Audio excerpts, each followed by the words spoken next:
जय हिंद साथियों, आप सभी का स्वागत है आपके अपने चैनल राजू सोल्यूशन में। आज हम लोग देखने वाले हैं बिहार डीएलएड एंट्रेंस एग्ज़ाम 2025 के लिए टॉप साइंस का वे क्वेश्चन जो आपको एग्ज़ाम में देखने को मिल सकते हैं, क्योंकि यहाँ से हर वर्ष क्वेश्चन आपको देखने को मिल ही जाते हैं। तो चलिए, आप लोग अगर डीएलएड एंट्रेंस एग्ज़ाम 2025 की तैयारी कर रहे हैं, हमारे चैनल में पहली बार जुड़े हैं तो चैनल को पहले सब्सक्राइब कर लीजिए, साथ में बेल आइकन भी दबा लीजिए ताकि जब भी मैं वीडियो डालूँ तो पहला नोटिफिकेशन आपके पास ज़रूर पहुँचे। ये साइंस, सोशल साइंस और मैथ का यहाँ पे क्वेश्चन देखने को मिल रहा है आप लोग का रेगुलर, ठीक है। तो आज हम लोग साइंस का 50 क्वेश्चन है, फटाफट से आप लोग को आंसर देना है। नहीं पता है याद करते चलेंगे, क्योंकि यहाँ से 3-4 क्वेश्चन आपको डीएलएड एंट्रेंस एग्जाम में देखने को मिल जाएंगे। कार्य का एसआई मात्रक, तो एक क्वेश्चन जो आपका एसआई मात्रक से पूछ ही दिया जाता है। तो चलिए हम चर्चा करते हैं।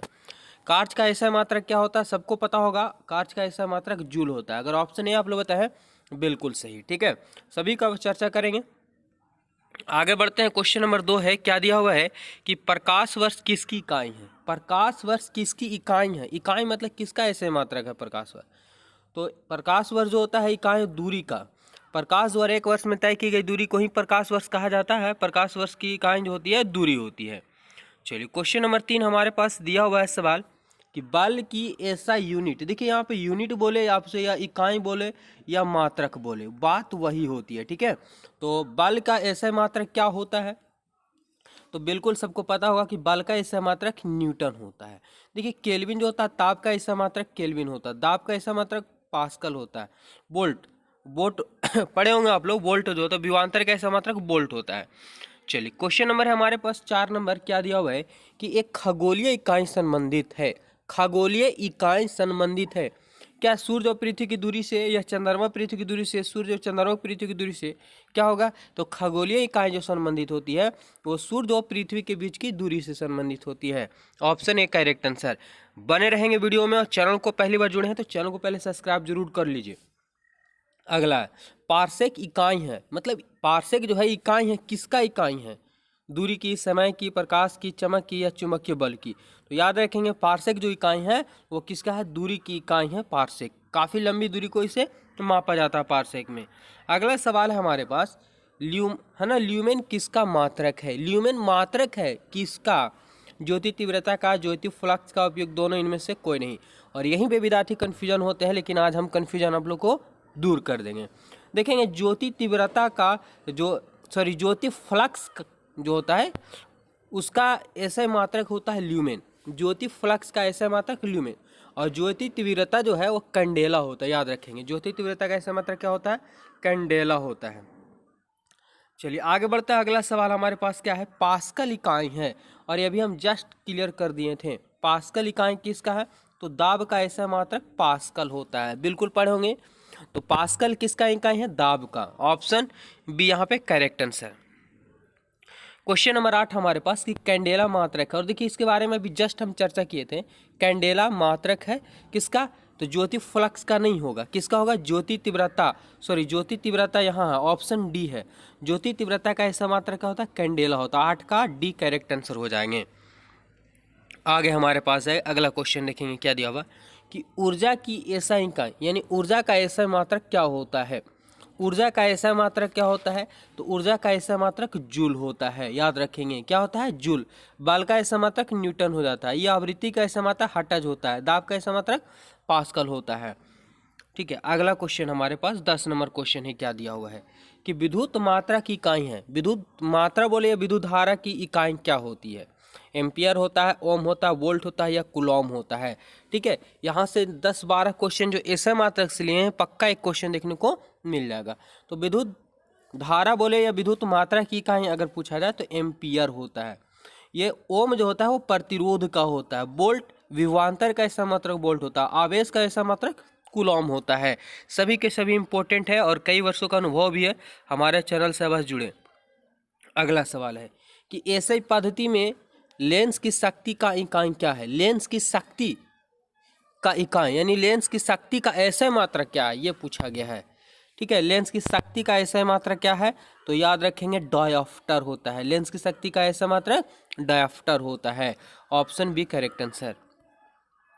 चलिए 12 नंबर सवाल है, क्या? ध्वनि की तीव्रता, ध्वनि की तीव्रता मापने की इकाई क्या है? बिल्कुल अभी जस्ट क्लियर हो चुका है। ध्वनि की तीव्रता का एसआई मात्रक क्या है? तो ये होता है ध्वनि की तीव्रता जो मापी जाती है वो डेसिबल में मापा जाता है।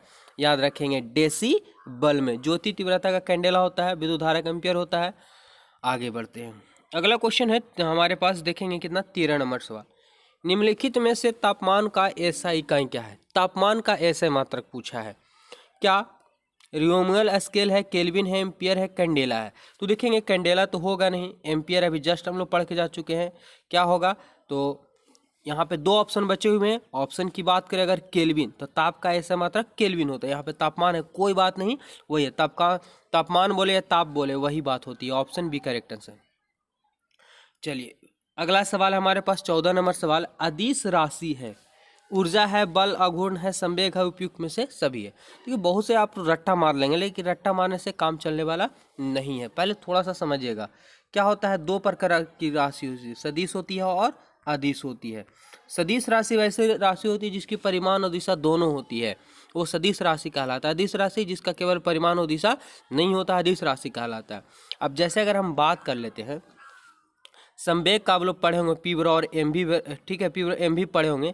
यानी यहाँ पे कन्फर्म है कि जब भी आप निकालेंगे, जैसे मीटर प्रति सेकेंड निकालेंगे, तो इसमें मीटर भी है और सेकेंड, यानी कोई ना कोई चाल भी है और दिशा भी इसका होगा, कन्फर्म है, ठीक है। लेकिन जो अकेला होता है, जैसे समय आ गया, इसके पास कोई भी समय का ऐसा मतलब सेकेंड होता है, इसके पास कोई परिमाण या दिशा नहीं है।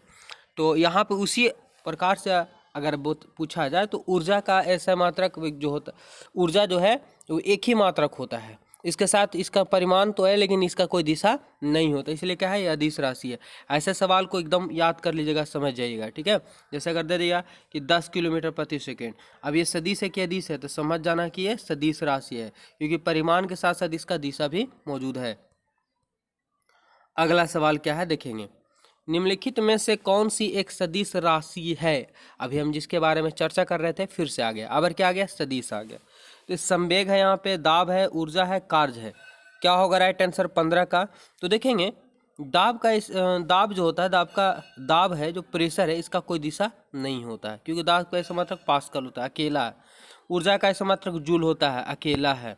कार्य का ऐसा मात्रक जूल होता है, ठीक है, ये अकेला है। संवेग पीवरा और एम भी होता है, यानी यहाँ पे इसका मान भी हो गया, मास भी हो गया और इसका वेग भी हो गया। मास गुने वेग को ही संवेग कहा जाता है, तो इसमें डबल डबल आ गया, यही आपका राइट आंसर हो जाएगा। चलिए आगे बढ़ते हैं, अगला सवाल हमारे पास देखेंगे क्या होगा। सवाल नंबर 16 है कि जल में तैरना न्यूटन की गति के किस नियम के कारण संभव है? Very very important question. जल में तैरना न्यूटन के किस गति के कारण, किस गति के नियम के कारण संभव है? प्रथम, द्वितीय, तृतीय, चतुर्थ? चतुर्थ नहीं, तृतीय, इनमें से कोई नहीं। क्या होगा राइट आंसर? तो याद रखेंगे न्यूटन के तृतीय गति नियम के अनुसार कि प्रत्येक क्रिया के बराबर विपरीत क्रिया होता है। जैसे जब कोई व्यक्ति जल में तैरता है तो पीछे हाथों से, पैर से पानी को धक्का देता है, तो पानी भी उसको धक्का देता है, तो मनुष्य आगे की ओर बढ़ता ही नहीं, वो तैरता है। चलिए आगे देखते हैं अगले सवाल की ओर। हर क्वेश्चन को हम विश्लेषण करते हुए चलेंगे। अगला सवाल है, वीडियो को थोड़ा सा अपने ग्रुप जान पहचान हो वहाँ पे शेयर कर दीजिए, ठीक है। न्यूटन के पहले नियम को भी कहते हैं, न्यूटन के पहले नियम को क्या कहते हैं? आघूर्ण का नियम, जड़त्व का नियम, ऊर्जा का नियम या संवेग का नियम? क्या होता है न्यूटन का प्रथम नियम? याद रखेंगे न्यूटन के प्रथम नियम को जड़त्व का भी नियम कहा जाता है। इसके अनुसार कि जब कोई व्यक्ति अस्थिर है तो वह अस्थिर ही रहता है, या जब कोई व्यक्ति गतिशील है तो वह गतिशील ही रहता है, जब तक कि उस पर कोई बाहरी बल नहीं लगाया जाए। यही न्यूटन का प्रथम नियम होता है। इस नियम को जड़त्व नियम भी कहा जाता है। अगला सवाल है हमारे पास, क्वेश्चन नंबर 18। देखेंगे क्या दिया हुआ है कि रॉकेट किस सिद्धांत पर कार्य करता है? रॉकेट, ठीक है, रॉकेट किस सिद्धांत पर कार्य करता है? वेरी वेरी सिंपल क्वेश्चन है। रॉकेट, तो रॉकेट भी यही काम करता है कि न्यूटन के तृतीय गति में, क्योंकि रॉकेट में एक पीछे की ओर, नीचे की ओर जो होता है एक दहन कक्ष होता है, जिसमें ईंधन तेजी जलता है और तेजी से निकलता है गैस, ठीक है, यानी धुआं निकलता है। ये नीचे दबाव मारता है तो रॉकेट कहाँ जाता है? ऊपर। तो प्रत्येक क्रिया द्वारा विपरीत क्रिया ये न्यूटन के तृतीय गति नियम से संबंधित है। अगला बल गुणनफल है। बल बराबर, यानी आपको बल गुणनफल है, यानी बल का फॉर्मूला पूछा। बल को क्या बोलते हैं? फोर्स, एफ बराबर। अभी हम जस्ट चर्चा कर चुके थे, इसका राइट आंसर आप लोग को बताना है क्या होगा। तो देखेंगे इसका राइट आंसर एफ बराबर आप लोग पढ़ेंगे एम इंटू ए पढ़े होंगे। एम को जहाँ द्रव्यमान कहते हैं, ए को त्वरण कहते हैं। तो बल गुणनफल है एफ बराबर एम इंटू ए। राइट आंसर बी हो जाएगा। 20 नंबर क्वेश्चन है। वीडियो में बने रहेंगे, वीडियो थोड़ा लंबा होगा लेकिन घबराना नहीं है, क्योंकि क्वेश्चन को हम लोग विस्तार करते हुए पढ़ रहे हैं तो थोड़ा समय तो लग सकता है, इसलिए घबराना नहीं है। यदि हम भूमध्य रेखा से ध्रुवों की ओर जाते हैं तो जी का मान क्या होता है? भूमध्य रेखा, ठीक है, कहाँ? भूमध्य, मध्य मतलब बीच में अगर है, भूमध्य रेखा से ध्रुवों की ओर जाते हैं, कहाँ कहाँ जा रहे हैं? तो ध्रुव की ओर जा रहे हैं, बीच में जा रहे हैं, तो जी का मान क्या होगा? बढ़ेगा या घटेगा? तो याद रखेंगे, जो बीच में जाएंगे तो ध्रुवों का मान क्या होता है? बढ़ता है। ध्रुवों से अगर दूर जाएंगे तो घटता है। अगला सवाल देखिए, नजर आ गया ऑप्शन, कोई बात नहीं। शरीर का वजन, अब इसको पहले समझना पड़ेगा ऑप्शन, क्योंकि इस सभी सवाल को आप रट्टा मार के याद नहीं कर सकते हैं। पहला क्वेश्चन है कि पृथ्वी की सतह पर सभी जगह एक समान होता है, यानी जो हम लोग का शरीर का वजन है, क्या सभी जगह पृथ्वी पर एक समान होता है? दूसरा, ध्रुव पर अधिकतम होता है। तीसरा, विषुवत रेखा पर अधिकतम होता है। अगला, मैदानी की तुलना में पहाड़ियों पर अधिक होता है ना? अधिक होता है। क्या होगा इसका 21 नंबर सवाल का आंसर? तो याद रखेंगे, अभी हम लोग जस्ट पढ़ के गए थे कि ध्रुवों पर जाएगा तो उसका जी का मान क्या होता है? बढ़ता है। तो ध्रुवों पर क्या होता है? अधिकतम होता है। ऑप्शन बी करेक्ट आंसर हो जाएंगे। अगला सवाल है, क्या देखेंगे? किस तापमान पर जल का घनत्व अधिकतम होता है? किस तापमान पर जल का जो घनत्व है वो अधिकतम होता है? राइट आंसर बताना 22 का। तो देखेंगे 22 का राइट आंसर की बात करें, 4 डिग्री सेल्सियस पर जल का घनत्व जो होता है वो सर्वाधिक होता है। अगर 0 डिग्री सेल्सियस हो जाता है तो जल जो होता है बर्फ के रूप में तबलित हो जाता है और बर्फ का घनत्व कम होता है, जिसके वजह से कभी कभी सवाल आपसे पूछ जाता है कि जल की सतह पर बर्फ तैरता रहता है, क्यों? क्योंकि बर्फ का घनत्व कम होता है। तो याद रखना, 0 डिग्री सेल्सियस जल जाता है, बर्फ का घनत्व यानी जल का घनत्व कम जाता है। 4 डिग्री सेल्सियस पर घनत्व सर्वाधिक होता है, 100 डिग्री सेल्सियस पे जल खौलने लगता है। ठीक है, आगे बढ़ते हैं। अगला सवाल हमारे पास है क्या, कि बादल किस कारण से वायुमंडल में तैरते हैं? Very important question. बादल जो आप लोग तैरते देखते होंगे वो किस कारण से तैरते हैं? निम्न दाब, निम्न घनत्व, निम्न श्यानता या निम्न तापमान? क्या होगा 23 नंबर सवाल का आंसर? याद रखेंगे कि घनत्व बादल का क्या होता है? बहुत कम होता है, बहुत कम होता है, जिसके कारण जो है बादल आकाश में वायुमंडल में तैरते रहते हैं। Option B. कभी कभी आप लोग देखे होंगे कि पानी में सूखा लकड़ी, अगर मोटा लकड़ी भी डाल दिया जाता है तो पानी क्या करते रहता है? तैरते रहता है। सॉरी, पानी की सतह पे लकड़ी जो होता है तैरते रहता है। क्यों? क्योंकि लकड़ी का जो घनत्व होता है वो कम होता है पानी से, जिसके कारण जो सतह पे तैरते रहता है। अगर वही भारी चीज़ लोहा को डाल देते हैं अगर, तो क्या हो जाता है? वो डूब जाता है। क्यों? क्योंकि उसका घनत्व अधिक होता है। चलिए आगे सवाल है कि प्रेशर कुकर, यानी जिसमें खाना बनाते हैं कुकर में, तो प्रेशर कुकर में खाना कम समय में पक जाता, आखिर क्यों? कई क्वेश्चन ऐसे पूछे जाएंगे। ठीक है, तो प्रेशर कुकर में खाना जल्दी पक जाता, आखिर ऐसा क्यों है? तो पहले हम लोग ऑप्शन की ओर चलते हैं। ऑप्शन देखना पड़ेगा कि अधिक दाब के कारण उबलते हुए पानी का तापमान कम हो जाता है। देखिए पानी का तापमान तो कम होगा नहीं, ऑप्शन गलत। अगले ऑप्शन की बात करें अगर हम, कि चारों ओर से बंद होने के कारण वायु का प्रभाव नहीं पड़ता, गलत। वायु का प्रभाव पड़ेगा, क्योंकि प्रेशर उसके अंदर देखते हैं कितना तेजी से हवा निकलता है, प्रेशर अधिक होगा। अधिक पानी के कारण उबलते पानी का ताप बढ़ जाता है, बिल्कुल। देखिए अधिक दाब के कारण, किसके? अधिक दाब यानी प्रेशर ज़्यादा होता है के कारण उबलते हुए पानी का जो तापमान होता है वो काफ़ी बढ़ जाता है।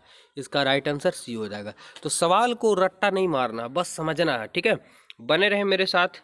देखिए ना कैसे चुटकियों में सभी क्लियर होंगे, एक बार में आपको क्वेश्चन सभी के सभी याद होंगे। सब याद करने के द्वारा जरूरत नहीं पड़ेगा। सूर्य की ऊर्जा उत्पन्न होती है, सूर्य की जो ऊर्जा उत्पन्न होती है वो देखेंगे क्या दिया हुआ कि आयनन द्वारा होता है, नाभिकीय संलयन द्वारा होता है, नाभिकीय विखंडन द्वारा होता है, ऑक्सीजन द्वारा होता है। 25 नंबर सवाल का आंसर। तो याद रखेंगे सूर्य में जो उत्पन्न होती है ऊर्जा नाभिकीय संलयन, क्योंकि सूर्य में आपको हाइड्रोजन और हीलियम पाया जाता है। याद रखेंगे हाइड्रोजन हीलियम मिलता है, संयम होता है। जब मिलता है तो क्या होता है? संलयन होता है। संलयन मतलब साथ में आते हैं और तब एक विशाल ऊर्जा का निर्माण होता है। तो सूर्य में जो ऊर्जा उत्पत्ति होती है वो नाभिकीय संलयन के कारण होता है। सूर्य में पूछ जाता है कौन सा तत्व पाया जाता है? हाइड्रोजन और हीलियम पाए जाते हैं। ठीक है, सूर्य में नाभिकीय संलयन क्रिया होती है। लेकिन वही अगर इसका उल्टा हो जाता है बम के बारे में, परमाणु बम के बारे में, तो वहाँ पर नाभिकीय विखंडन की क्रिया होती है। उसमें 2 परमाणु क्या होते हैं? टूटते हैं, न्यूरॉन वगैरह टूटते रहते हैं। ठीक है, चलिए अगला सवाल हमारे पास है क्वेश्चन 26 नंबर, कि डायनेमो परिवर्तित करता है। डायनेमो बिल्कुल आप लोग डायनेमो देखे होंगे, ठीक है, लेकिन भले भांति आप लोग नहीं समझ में आ रहा हो, लेकिन कोई बात नहीं, हम बताते हैं। डायनेमो यानी जनरेटर, शादी ब्याह में जनरेटर देखे उसी को डायनेमो कहा जाता है, ठीक है। तो क्या करता है डायनेमो कि उसके पीछे देखते होंगे कि उसमें उसको पहले घुमाया जाता है, ठीक है, यानी इंजन ऑयल डाल करके इसके चक्की को घुमाया जाता है और आगे में लगा हुआ रहता है डायनेमो, यानी उसके अंदर चुम्बक रहता है और तेज़ी से घूमता है, तो वहाँ से करंट उत्पन्न होता है। तो सबसे पहले क्या कहता है डायनेमो में कि उसको पहले घुमाया जाता है, पीछे से क्या कहता है, घुमाया जाता है, और घूमता उसको यांत्रिक ऊर्जा बोलते हैं। जब घूमता उसके बाद बाहर से क्या निकलता है, उसमें से बिजली उत्पन्न होती है। तो यांत्रिक ऊर्जा को विद्युत ऊर्जा में परिवर्तित करता है कौन, डायनेमो, यानी जिसको जनरेटर बोला जाता है, ठीक है। चलिए आगे बढ़ते हैं अगले सवाल की ओर। उम्मीद है कि सभी क्वेश्चन आप लोगों को समझ में आ रहा होंगे। अगला सवाल है कि निम्नलिखित में से किस में गतिज ऊर्जा नहीं है।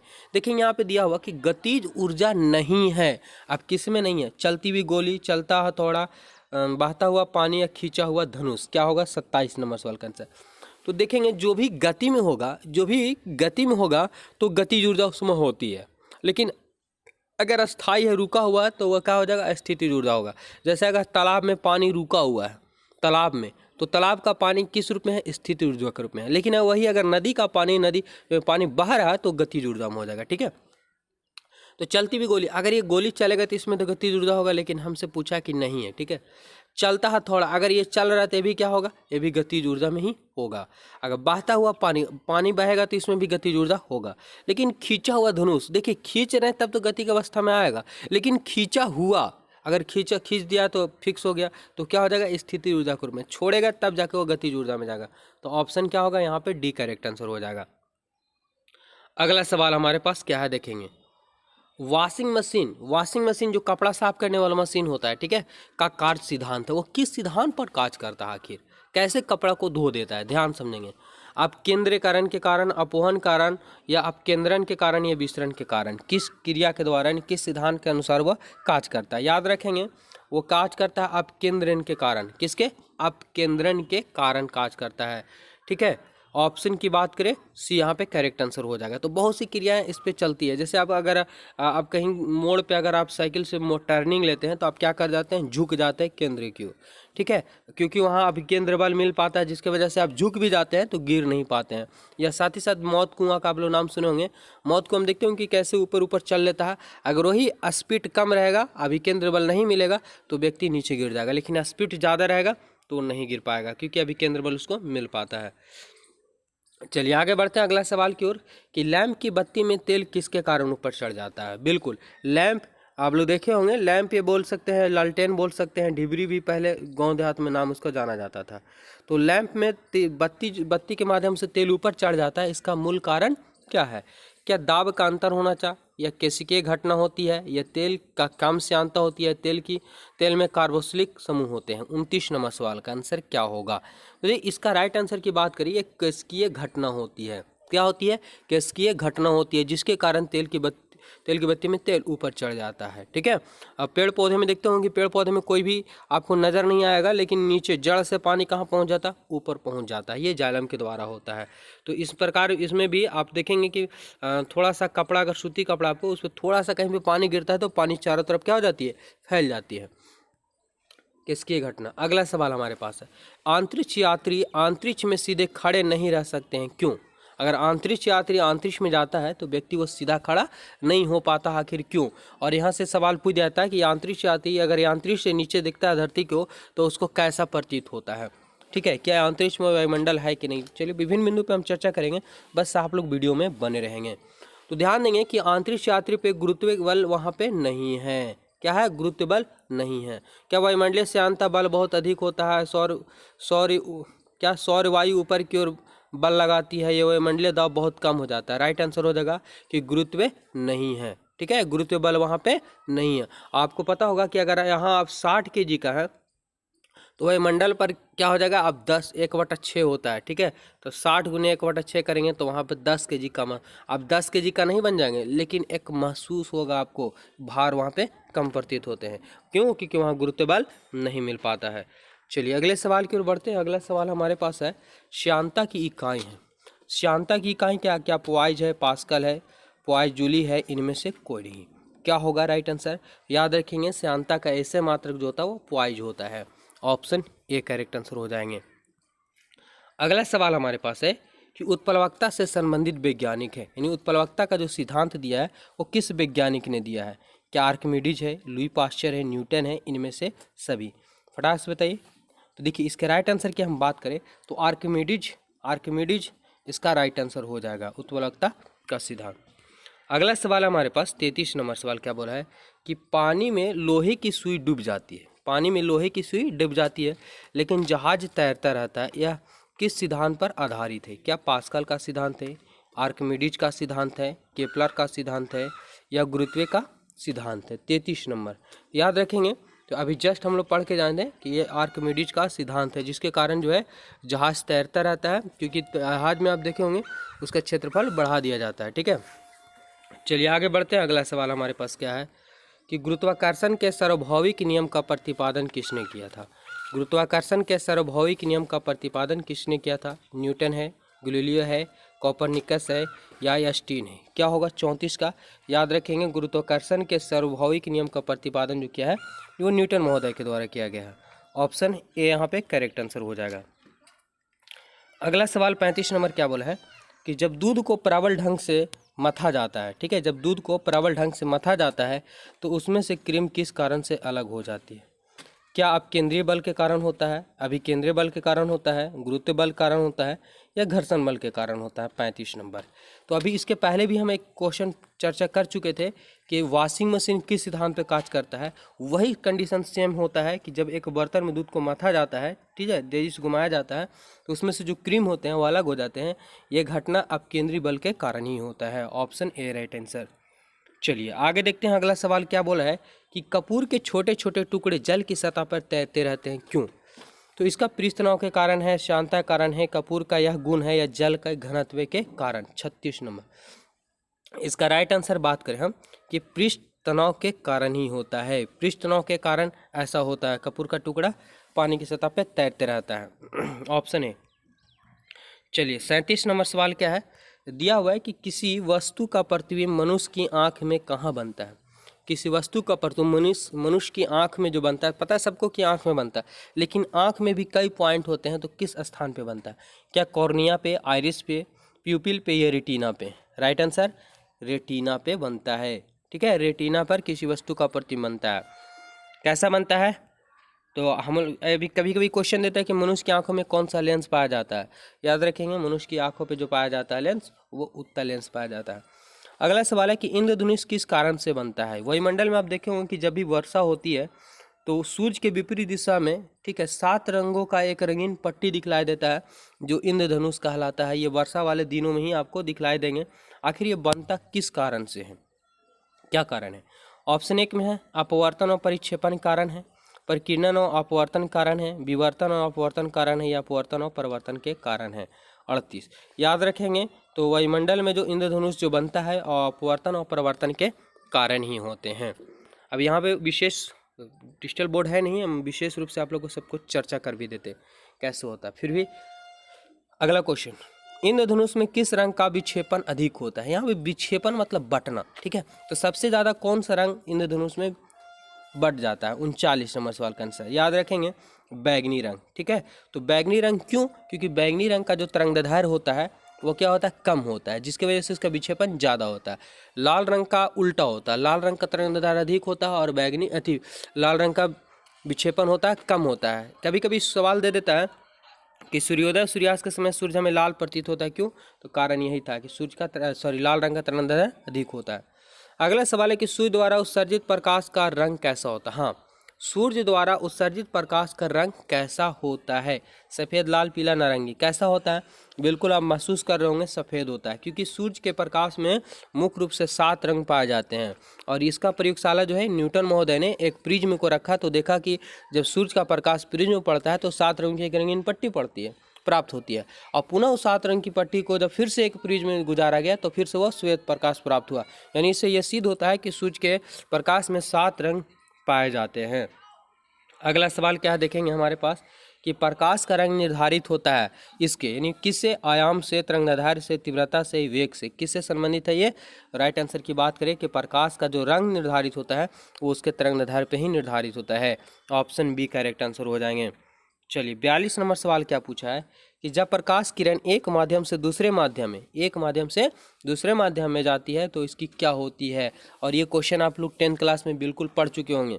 तरंगदैर्घ्य समान बनी रहती है, आवृत्ति समान बनी रहती है, आवृत्ति बढ़ जाती है, तरंगदैर्घ्य बढ़ जाता है। 42 नंबर सवाल का आंसर याद रखेंगे, आवृत्ति समान बना रहता है लेकिन उसका चाल घट जाता है। ठीक है, आवृत्ति समान बनी रहती है लेकिन चाल क्या हो जाता है, पूछ देता है कभी कभी, तो इसको समझना होगा। अगला सवाल है, किसके कारण आकाश नीला प्रतीत होता है या पड़ता है, दिखलाई पड़ता है? क्या अपवर्तन, परिवर्तन, प्रकीर्णन या विक्षेपन? 43 नंबर सवाल का आंसर याद रखेंगे कि आकाश का जो नीला दिखलाई पड़ता है क्योंकि नीले रंग का प्रकीर्णन अधिक होता है। प्रकीर्णन मतलब क्या होता है कि जब प्रकाश किसी छोटे छोटे कणों टुकड़ों पर पड़ते हैं तो वो कण क्या हो जाते हैं, प्रकाश चारों तरफ बिखर जाता है, ये घटना प्रकीर्णन कहलाता है। ठीक है, तो ऑप्शन सी यहाँ पे करेक्ट आंसर, क्योंकि नीले रंग का प्रकीर्णन अधिक होता है इसलिए आकाश हमें नीला प्रतीत दिखलाई देता है। 44 नंबर, इनमें से कौन सा विषाणु जनित रोग है, यानी ऐसा कौन सा रोग है जो विषाणु, जिसे वायरस भी कहा जाता है, वायरस के कारण होती है? सूखा रोग, सिफिलिस, चेचक या बेरीबेरी? क्या होगा राइट आंसर 44 का?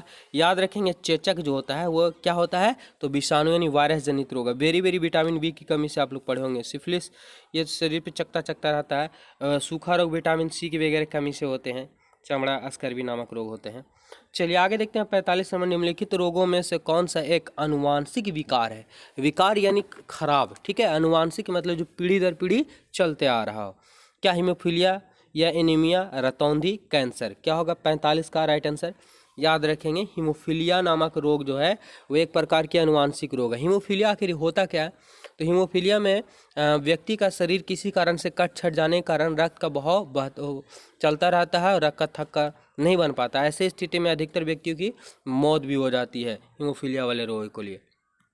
चलिए 46 नंबर सवाल क्या है कि फ्यूज तार किससे बनता है? देखिए फ्यूज तार हमेशा गर्म तार में ही लगाए जाते हैं, लेकिन यहाँ पे सवाल है कि फ्यूज तार किससे बनता है, उसको बनाने के लिए किन किन पदार्थों का प्रयोग किया जाता है। याद कर लेंगे इसको, वेरी इंपॉर्टेंट है। टीन और सीसा का मिश्र धातु होता है। किसका? टीन और सीसा का मिश्र धातु होता है। क्वेश्चन में आ सकते हैं सभी। अगला सवाल, तारपीन का तेल निम्नलिखित पेड़ से प्राप्त किया जाता है, यानी तारपीन का जो तेल होता है किस पेड़ से प्राप्त किया जाता है? नेटम से, माइकम से, देवदार से या चीड़ से? ये भी क्वेश्चन पूछा गया है। चीड़, तारपीन का जो तेल होता है वो चीड़ के पेड़ से प्राप्त किया जाता है। Option D correct answer. चलिए 48 नंबर सवाल हमारे पास है कि निम्नलिखित में से कौन सा रोग जीवाणु के कारण होते हैं? यहाँ पे दे दिया क्या, जीवाणु के कारण होते हैं। चेचक है तो चेचक अभी जस्ट पढ़ चुके थे कि हम ये वायरस के कारण होता है, विषाणु कारण होते हैं। पेचिस है, इन्फ्लुएंजा है, हैजा है? क्या होगा 48 नंबर सवाल का आंसर? तो देखिए होंगे कि गाँव में कभी कभी हैजा फैल जाता है, ठीक है, तो ये किसके कारण होता है? जीवाणु कारण होता है। क्योंकि हैजा जब भी फैलता है तो व्यक्ति क्या करते हैं कि उसका जो मलमूत्र होता है या थूक वगैरह होता है उसे मिट्टी से दाब दिया जाता है ताकि उस पर मक्खियाँ वगैरह ना बैठे और किसी दूषित भोजन मतलब स्वस्थ भोजन पर बैठ जाएगा तो वो दूषित हो जाएगा और जो उसको सेवन करेगा उसे भी ये बीमारी फैल जाता है। तो बड़ी सावधानी बरती जाती है। चलिए हम आगे बढ़ते हैं फटाफट से, कम समय में कोशिश कर रहे हैं आप लोग का विस्तार पूर्वक बताने का। अगला सवाल है कि राष्ट्रीय कैंसर जागरूकता दिवस कब मनाया जाता है? Very very important question. राष्ट्रीय कैंसर जागरूकता दिवस कब मनाया जाता है? ये मनाया जाता है आपको 7 नवंबर को। याद रखेंगे कब? 7 नवंबर को। ऑप्शन बी यहाँ पे करेक्ट आंसर। चलिए आखिरी सवाल है और ज़रा बताएंगे वीडियो कैसा लगा, और अभी तक हमारे चैनल को नहीं ज्वाइन किया तो अवश्य ज्वाइन कर लीजिए, ठीक है, क्योंकि एक से एक इम्पोर्टेंट क्वेश्चन आने वाले हैं एकदम। आधुनिक आवर्त सारणी में किस आवर्त में 32 तत्व हैं? क्या दिया हुआ कि आधुनिक आवर्त सारणी में किस आवर्त में 32 तत्व हैं? 50 नंबर सवाल का आंसर। याद रखेंगे आवर्त 6 में जो है 32 तत्व हैं। कितना? आवर्त 6 में 32 तत्व हैं। आप लोगों को पता होगा कि आधुनिक आवर्त सारणी मोसले के द्वारा दिया गया। इसके पहले जो मेंडलीव है, डोबरेनेरक है ना, अष्टक नियम है, बहुत सारे नियम है। मेंडलीव बहुत ज़्यादा आवर्त मतलब आवर्त सारणी पर बहुत ज़्यादा काम किए हुए, तो उनका यही था सिद्धांत कि तत्वों को बढ़ते हुए परमाणु भार के क्रम के आवर्त फलन होते हैं, जिसके कारण उनकी मान्यता नहीं मिल पाई। मिला कुछ दिन चला, लेकिन बाद में अभी किन के द्वारा है? तो आधुनिक आवर्त सारणी मोसले महोदय के द्वारा दिया। क्या बताया गया? कि किसी भी तत्व को बढ़ते हुए गुण उसके परमाणु संख्या के आवर्त फलन होते हैं, यानी एक निश्चित समय के बाद परमाणु संख्या समान होती है। तो कम समय में विस्तार पूर्वक 50 क्वेश्चन टॉप क्लियर किए हैं। इस प्रकार से आपको देखने को मिलेगा मैराथन क्लास। हमारे चैनल से अवश्य ज्वाइन कीजिए। धन्यवाद। कि गवर्नमेंट का ले लेना है तो बेहतर क्वेश्चन ही पढ़ना है। धन्यवाद।